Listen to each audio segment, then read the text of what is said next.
It's a wild thought, but have you ever stopped to consider that your entire reality, everything you see and experience, is shaped by what's going on inside your own head?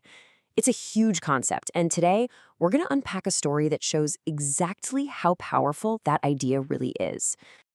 This line here from Napoleon Hill's classic book, Think and Grow Rich, is pretty much the foundation for everything we're about to talk about. It's so simple, right? But it's also incredibly deep. The idea is that our thoughts don't just hang out in our brains. They actually turn into our actions, our identity, and yeah, our entire life. Okay, but that brings up a really big question, doesn't it? I mean, if the secret is just to think differently, why do so many of us feel completely stuck? Why do we feel trapped in situations we really don't want to be in? Well, the story we're about to get into holds the key. So, picture this, a chaotic, bustling railway station. People are rushing everywhere. And in the middle of all of this, we meet our first character, a beggar. His whole life, his entire existence, is built around one single thing, asking people for spare change so he can get by. That's his world, his day in, day out reality. And right here, we see these two worlds collide.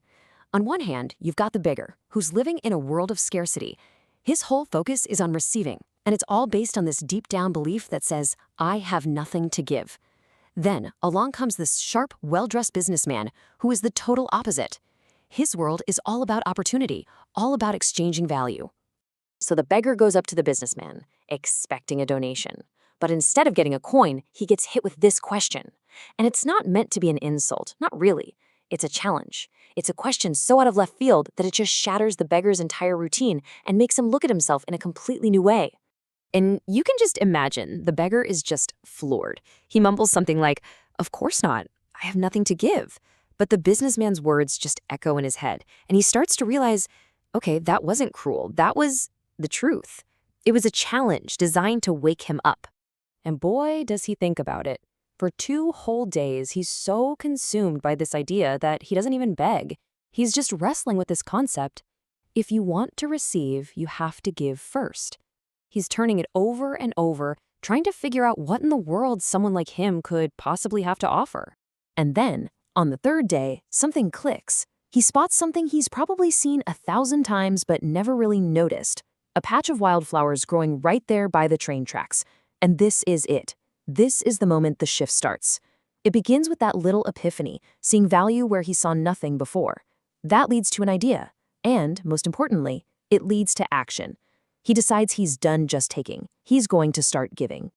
And the change? It's instant. It's unbelievable. The second he starts offering a flower for every coin he receives, people react differently. They give him more money, they actually smile at him, they thank him. He's learning a really basic truth about people. Everyone appreciates getting something, anything in return. He's not just a taker anymore. He's part of an exchange. So, a little time goes by, and one day, he sees him, the very same businessman on the platform. But this time, everything is different. He's full of this newfound pride and excitement.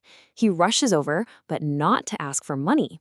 He is there to proudly offer a trade. The businessman smiles, buys a couple of flowers, and then he says this. And these words, this is the final piece of the puzzle.